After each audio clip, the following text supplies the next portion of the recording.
জানো তো, আজ ভীষণই একা মনে হচ্ছিল নিজেকে। কোথাও যেন একটুখানি হলেও মনটা ভার হয়েছিল। তারপরে চিন্তা করতে করতে মনে হলো, না, চলো উঠে নিয়েই সংসারের একটু টুকটাক কাজ, সাথে এই সুন্দর প্রকৃতি উপভোগ করা, আর সাথে যদি থাকে প্রাণ ভরা হাওয়া আর মন খোলা মাঠ, তবে কি চাই আর বলো তো। এর থেকে শান্তির জায়গা হয়তো আমার কাছে আর কিছু নেই জানো। শুরু করি আজকের ছোট্ট আয়োজন। Welcome back to our new video. কেমন আছো সকলে বন্ধুরা? আশা করছি ভালো আছো, সুস্থ আছো, তাই না? ঘুম ঘুম চোখে টিং টিং করে বেজে উঠলো মোবাইলটাও। ঘুমন্ত অবস্থায় চোখ খুলে দেখি আমার এক প্রিয় বন্ধু আমাকে পাঠিয়েছে, মেসেজ করেছে আর কি, যে দিদিভাই তোমার এই ডেলি ব্লগগুলো আমার ভীষণই ভালো লাগে, আর অপেক্ষায় থাকি এই ব্লগগুলো দেখার জন্য। ঠিক সন্ধ্যে 6টা বাজলেই তোমার ব্লগগুলো দেখি। তাকে জানাই মন থেকে অনেকটা ভালোবাসা। বিশ্বাস করবে না, তোমার এই একটা পজিটিভ কমেন্ট আমার যে কতটা ইন্সপায়ার করে আমার এই কাজের প্রতি, তোমাদের হয়তো তার ধারণাও নেই। জানো তো, রোজ সন্ধ্যাবেলা ভেঙে পড়ি, কাল কি হবে, কি কন্টেন্ট দিব, কিন্তু যখনই তোমাদের এই মেসেজেসগুলো পড়ি তখনই এত পরিমাণে ভালো লাগে, মনে হয় না আবার ফোনটা তুলে নিজের দৈনন্দিন জীবনের কাজগুলো তোমাদের সাথে শেয়ার করি, হোক না একটু ছোট কিংবা খারাপ, এই নিয়েই তো ভালো মন্দ জীবন চলে যায়, তাই না বলো? এই 1 বছরের জার্নিতে আমি কত কিছু দেখেছি, কত কিছু শিখেছি। কিন্তু একটা মজার বিষয় কি বলতো, মানে আমার সৌভাগ্যের ব্যাপার বলতে পারো, আমার বেশিরভাগ নেগেটিভ কমেন্টের থেকে পজিটিভ কমেন্টটাই অনেক বেশি। আর এটা না হলে হয়তো আমি কতদিন আগে ভিডিও করা ছেড়ে দিতাম। সত্যি বলছি বন্ধুরা, সবই তো তোমাদের জন্য, তাই না? তো দেখো, আমার কিছু মনের কথা বলতে বলতে আমার আমার বাসন ধোয়া কাজগুলো কিন্তু হয়ে গেছে জানো। এদিকে দাদাভাই এসেছিল, আমাদের বাড়িরই কোনো কাজ করছিল, হয়তো মাথায় করে চালের বস্তা নিয়ে যাচ্ছিল। আর এতক্ষণ যারা আমার ভিডিওটা ফুল ওয়াচ করেছো তাদের অসংখ্য ধন্যবাদ, তোমরা লাস্ট অবধিও দেখো, আশা করছি ভালো লাগবে। আর নতুন যদি বন্ধু হয়ে থাকো তাহলে অবশ্যই চ্যানেল সাবস্ক্রাইব করে পাশে থেকো, কারণ তোমাদের ভালোবাসা ছাড়া কিন্তু কোনো কিছুই না, এটা আমি মনে প্রাণেই বিশ্বাস করি।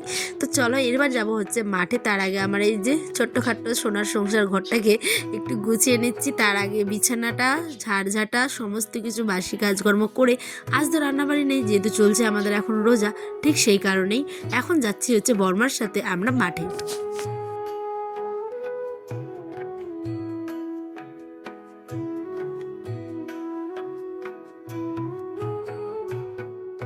ওই যে বললাম, বাড়ির 4 দেওয়ালের মধ্যে একদমই ভালো লাগে না থাকতে, তাই চলে আসলাম খোলা মাঠে একটুখানি হাওয়া খেতে, একটুখানি ঘুরতে। আয়নকেও নিচেছে সাথে করে। ওই ওই কিন্তু মাঠে এসে একেবারে দৌড়ে বেড়ায় জানো। কিন্তু এখন একটুখানি সাবধানে সাবধানে রাখছি, যেহেতু ভুট্টা গাছগুলো দেখো কত বড় হয়ে গেছে। 1 মানুষ থেকে 2 মানুষ কিন্তু হয়ে যায়, এতটা পরিমাণে লম্বা। তো সেই কারণে আয়নকে বর্মাকে দিব কোলে। তার আগে বর্মাও দেখি একটাবার বস্তা নিয়ে এসছে। গ্রামের মানুষেরা যেমন হয়, গ্রামের মানুষেরা কিন্তু গরু ছাগল এই সমস্ত কিছু পোষেই, ঠিক আছে? তো তাদের উপযুক্ত খাবারের জন্য কিন্তু এই যে মাঠে অভাব থাকে না খাবারের। এই যে বর্মা এসেছে দেখছো ঘাস কাটতে, ঠিক আছে? তা আমি বললাম যে চলো তুমি তোমার কাজ করো আর আমিও আমার একটু কাজ করি, কারণ আমার আবার একটুখানি মাঠে না আসলে ভালোই লাগে না। আমি আমার জমি ফসল এগুলো তো যা দেখি দেখি তার সাথে তোমাদের সাথে শেয়ার করি। তোমরা এই ভিডিওগুলো এত পরিমাণে ভালোবাসা দাও, সত্যি। বর্মাকে আমি তোমাদের সাথে মানে সেই গল্পগুলোই করছিলাম যে দেখো বন্ধুরা কিন্তু এই মাঠের জিনিসগুলো দেখতে ভীষণ মানে ভালোবাসে।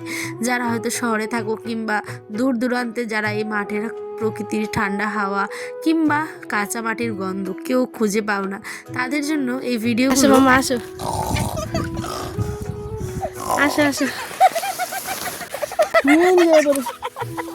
তোমাদের তো একটা কথা বলতে ভুলেই গেছি, এবার কিন্তু আমরা ভুট্টা লাগাইনি জানো, কারণ ভুট্টা করতে গেলে অনেকটা পরিশ্রম, আর যেহেতু সামনে আবার বর্ষাকাল, তো বর্ষার কারণে না যেগুলো নিচু জমি সেগুলো অতিরিক্ত পরিমাণে জল জমে গেলে ভুট্টাটা কিন্তু পুরো নষ্ট হয়ে যায়। তো এত প্রথমে কষ্ট করে শেষের দিকে যদি লস হয় তাহলে একটা মন খারাপের ব্যাপার থেকে, তাই না? তো যাই হোক, এই যে আমাদের ক্ষেতের সরিষা, মানে এটা তড়া হলুদ কালারের সরিষা আর কি, আর তরিটা হচ্ছে লাল কালারের।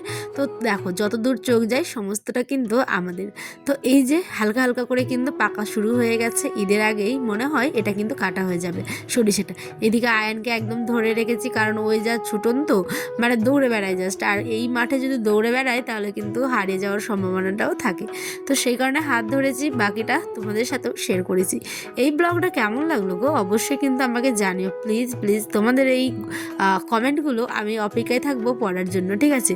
আর ফলটা দেখাচ্ছিলাম কত সুন্দর মোটা হয়েছে, গাছগুলো কিন্তু পুরো হেলে গেছে সরিষার জমি জমিটা মানে ফলের ভরে একেবারে হেলে গেছে, ঠিক আছে।